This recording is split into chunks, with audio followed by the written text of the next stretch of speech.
Ngugi wa Thiong'o gave us the wisdom on how to judge individuals' legacy in their pursuits.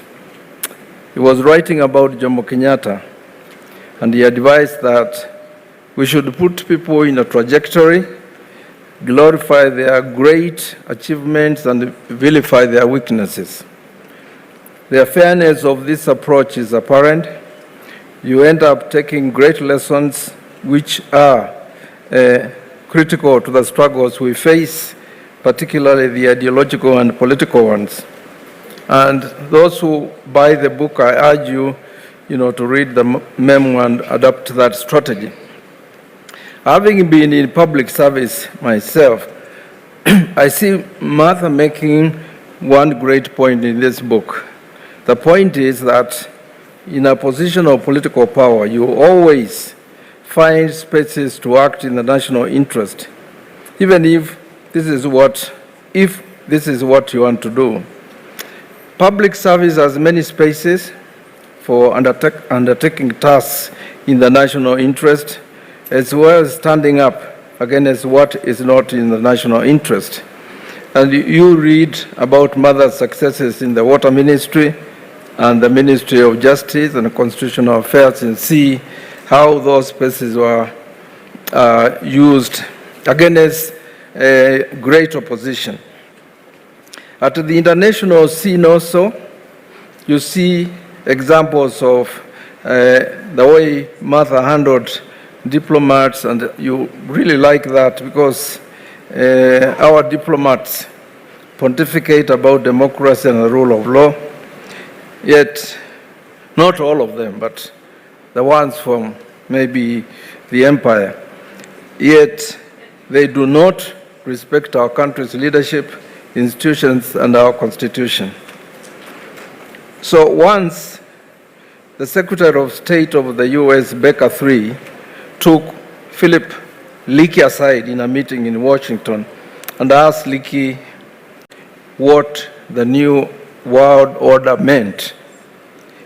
Without even waiting for Leakey to respond, Baker told him that the new world order meant that the US always gave the orders.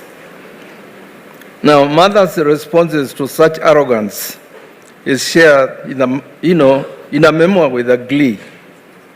Find out from a book, I don't want to tell you the stories, how she deals with the Jedi Fraser, Condoleezza Rice, the famous or infamous Edward Clay, Michael Ronnenberger,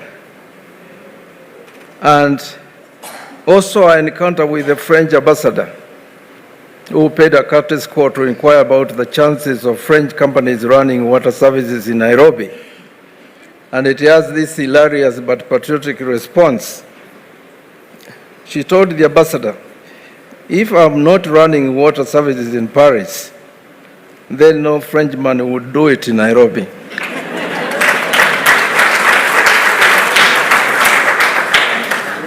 Our relationship, of course, with other ambassadors is also an example that you could still have solidarity with other diplomats from other countries.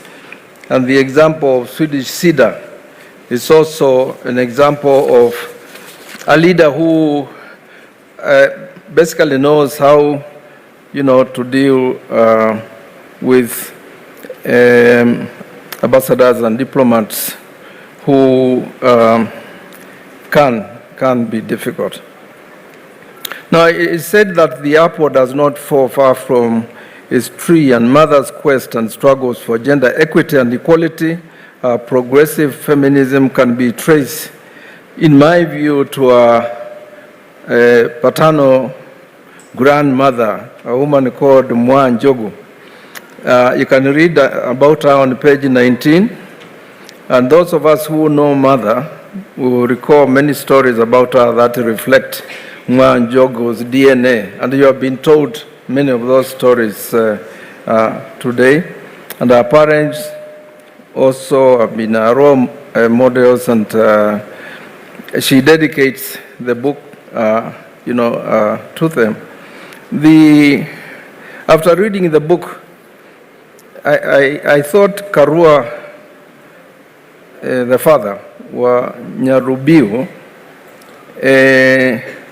was maybe what you might call a reluctant feminist masculine. You know, the people who are men, we can be very patriarchal, we can be very male chauvinist, but we're ready to change. And I saw this man listening to his daughter without the usual traditional male chauvinism and patriarchy, which was also important. The memoir has a rich history of our constitution-making processes and its promulgation. Memoirs by politicians tend to hide or leave out a lot of detail that are in the grapevine. Mother does not do that in the political arena. I think she lets us have the glimpse of our leaders. And let me share, the last reflection. And this is around this issue of, which is in part 1 of the memoir. The title is The Making of a Kenyan Iron Lady. And I've engaged many friends and comrades over time about them comparing Martha to Margaret Thatcher, because I think Margaret Thatcher is the one who was given that particular title. And I'm very happy that this comparison has been, contradicted, because I think I don't want to say a lot about Margaret Thatcher, but the comparison, and I think it's wrong. I don't know who started it. Mostly mothers, male colleagues in the government, when they were scared of her. So we've been told she's not that iron. So the last thing I want to say, Martha, is this: one of my professors, Isa Shivji, always shares with me the wisdom that patriots do not retire when the struggle continues. I believe Mother has heeded this advice as well.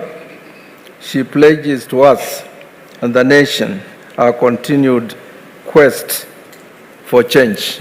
And I thank you very much.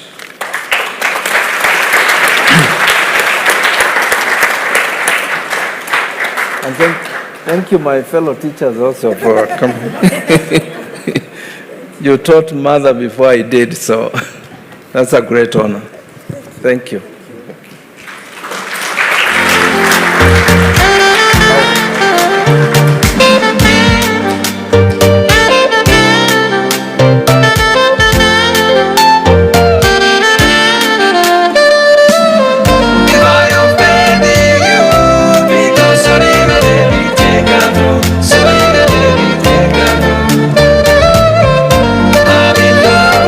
So, ladies and gentlemen, let's give another warm round of applause, please, to CJ Emeritus Professor Willy Mutunga.